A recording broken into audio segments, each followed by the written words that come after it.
Very good morning to everyone. In this lecture, CS 8601 Mobile Computing Unit 3, today we are going to discuss about the BANnet, that is a Vehicular Ad Hoc Network. It is a special kind of mobile ad hoc network in which packets are exchanged between the mobile node, that is a vehicles, traveling on constant path. So the vehicular communication can be classified into different streams. So there is a inter-vehicle communication (IVC), hybrid vehicle communication, roadside vehicle communication. Now the inter-vehicle communication can be divided into two categories: single hop inter-vehicle communication, multi-hop inter-vehicle communication. And the roadside vehicle communication can be divided into two categories: sparse roadside vehicle communication, ubiquitous array roadside vehicle communication. Now we can move to the inter-vehicle communication (IVC) system. In this system are completely infrastructure free, only onboard unit. Sometimes it is also called as a in-vehicle equipment. The single hop and multi-hop in-vehicle communication system, that is a single hop inter-vehicle communication, and it is useful for applications required short range communication. For example, LAN merging, automatic cruise control, and also multi inter-vehicle communication system are more complex than the single vehicle intercommunication, but it can also support the application that required long range communication. For example, traffic monitoring. You can see this single hop inter vehicle communication system and also the multi hop vehicle communication system.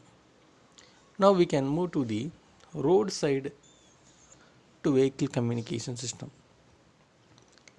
The roadside system assumes that all the communication take place between the roadside infrastructure, including the roadside unit and onboard units. Depending on this application, the two different types of infrastructure can be distinguished. There is a sparse road vehicle communication system and ubiquitous road vehicle communication system. Now, in this sparse road vehicle communication system are capable of providing communication services at a hotspot. A busy intersection scheduling, if traffic light, a gas station advertising, it extension, and parking availability at an airport or example application are required in the single, that is a sparse road to vehicle communication system SRVC. And then URVC, it is a ubiquitous in road inside vehicle communication system.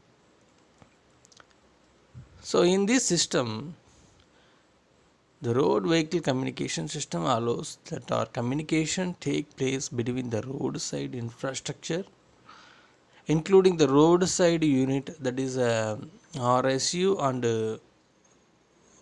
OBU. Depending on this application, there is a two system already you can see. So now we can move to the hybrid vehicle system. That is a hybrid vehicular communication system. HVC, the system are proposed for extending the range of our VC system. The system vehicles communicate with roadside infrastructure even when they are not in direct wireless range by using other vehicle as mobile router. And a hybrid vehicle communication system enables the same applications as a road vehicular system, which a larger transmission ranges. The main advantages is that required less roadside infrastructure. However, one disadvantages, the network connectivity may not be guaranteed in this scenario with low vehicle density. Now we can move to the inter-vehicle communication via mobile attack network. So this is a comparison between the vehicular and MANET, that is a vehicular attack network, and also we was the mobile attack network. The mobile attack network are wireless multi-hop network that lack infrastructure and are decentralized and self-organization. In the inter-vehicle communication systems satisfied all these requirements and are therefore a special class of magnet. There are several characteristics that differentiate the inter-vehicle communication system from the common assumption made in the mobile attack network. So that is one of the application area. Next, addressing and rate of link changes and mobility models and energy efficiency. First of all, the applications, we have to see the applications. While the most mobile attack network articles do not address specific applications, the common assumption in the MANET literature in that MANET applications are identical to those enabled by the internet. In contrast, as we saw later, the inter-vehicle communication system has completely different applications. An important consequence of different in application in different in addressing modes. Now the addressing, the faithful to the internet model, the mobile attack network application required point to point, that is a unicast routing with a fixed addressing. The recipient of message is another node in the network specified by its IP address. The inter-vehicle communication applications often required the message to manage the many node, that is a multicast that satisfy the some geographical constraint and possibly other criteria. So the need for this addressing mode required a significantly different routing paradigm.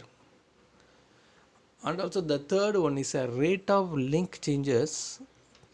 The node, that is the mobile attack network, the node are assumed to have moderate mobility.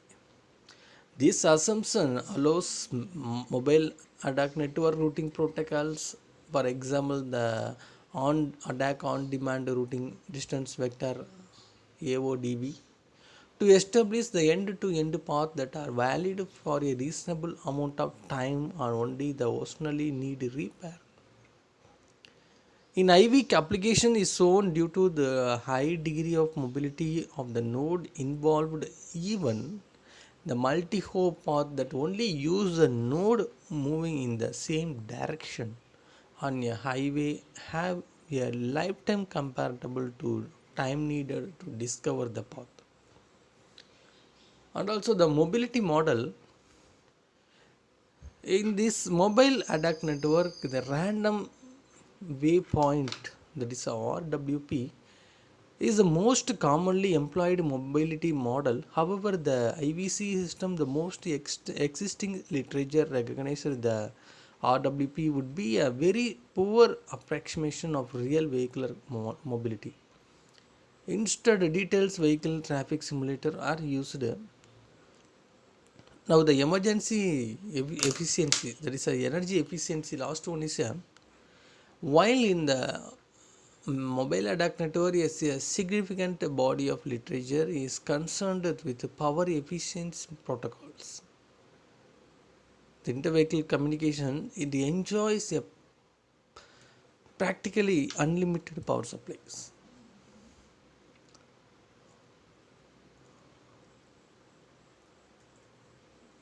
Now we can move to the WANET applications.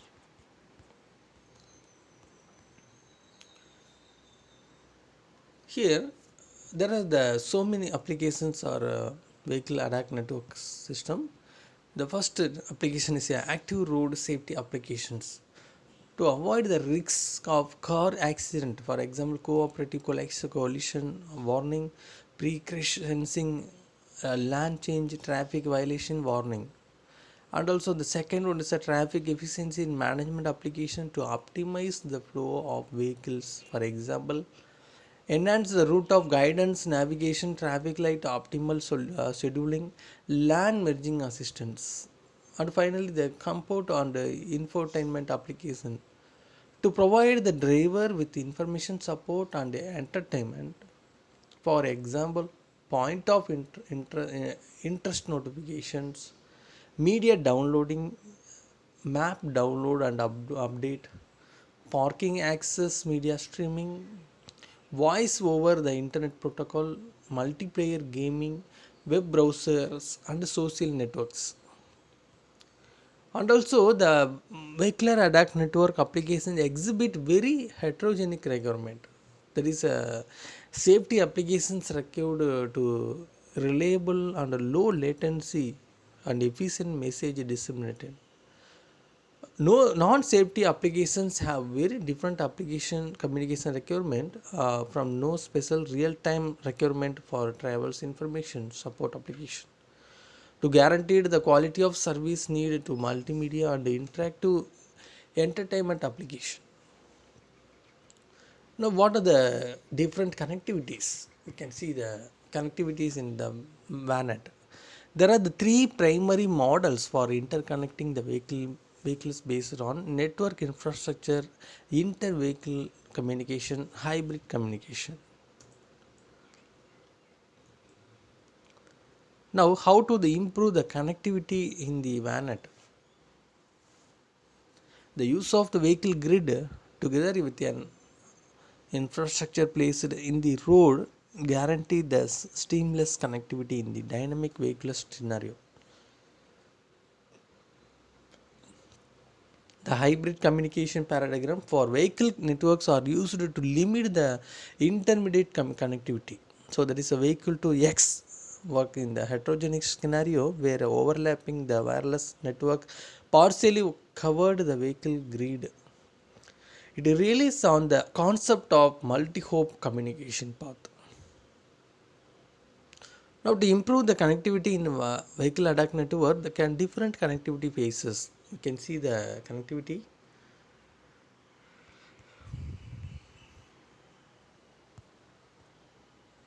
There is a phase 1, phase 2, phase 3. They are divided into three phases. The phase 1 is it's a no connectivity. A vehicle is traveling alone in the vehicular grid, the total disconnected traffic scenario. The vehicle are completely disconnected. The phase 2, the short range connectivity. A vehicle is traveling in the vehicular grid and forming a cluster and with the other vehicles only with the vehicle to vehicle connectivity is available. And the phase 3, it is a long range connectivity.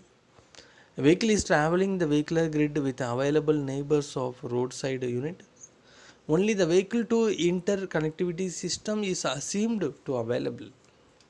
This is a, for example, picture of the improving the connectivity in the VANET models. And also we can finally discuss the applications of vehicle ADAS networks. So first application is a public safety applications, traffic management applications, traffic coordination and assistant applications, travelers information support applications, comfort applications, air pollution emission measurement and reduction, law enforcement, broadband services. And also the problem in mobile ADAS network, it is one of the routing problems. Second one is a security and reliability problems. Third one, quality of services, internetworking, and also the power consumption problems are needed.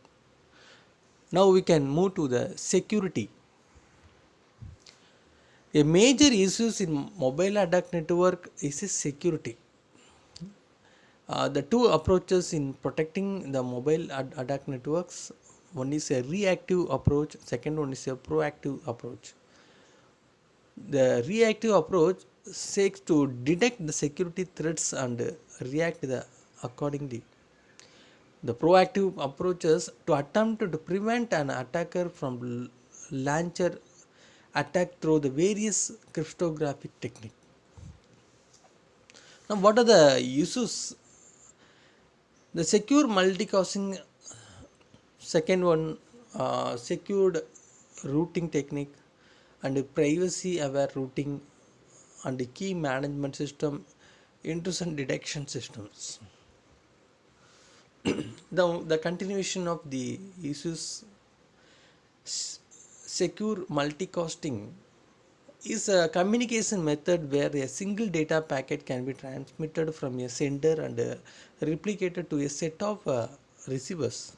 And secure routing, most mobile attack network routing protocols are vulnerable to attack that can freeze the whole network. So need some solution that work, even some need node compromised.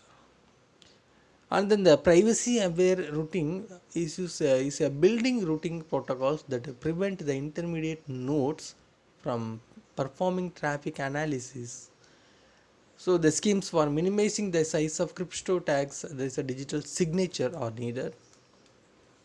And also the continuation of the issues in mobile attack network, key management.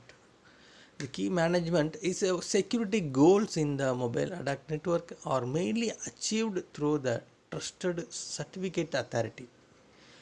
It compromised the certificate authority can easily damage the entire network. And the intrusion detection or response schemes. Normally, the detection is difficult in MANET. For example, types of attacks and their source collaborative to IDSS scheme are needed. And what are the security goals in the MANET? So first one is authentication. We have to get the authentication of individual autonomous area and confidently to provide the services to the whole individual cells, and the integrity of whole another mobile cells and mobile node and also base stations, and then non reputations and the availability and also the final detection and isolation. First one, the security goals in the authentication. A node must know to identify the prior to node. If communicating without authentication to attack would gain sensitivity information and interfere with other node. The confidently, it ensured certain information is never disclosed to authorized entity, and also the integrity, the message being transmitted never the corrupted, the non-reputation, the sender cannot later density sending the information and the receiver cannot dense the reception. And the availability, the node should be available for communication and the time a node need continue to provide the service of deposit attacks. For example, key management system detection and isolation, it required the protocol can identify the misbehavior node and render them unable to interfere with the routing. And also the detection critical node using the IDS, that is a MANET. The critical node is node which whose failure or malfunction behavior, the disconnection or significantly degrade the performance of the network. Now the packet may drop due to the network congestion or because a mal mode is not faithful existing routing algorithm. The researcher can propose a number of collaborative IDS system.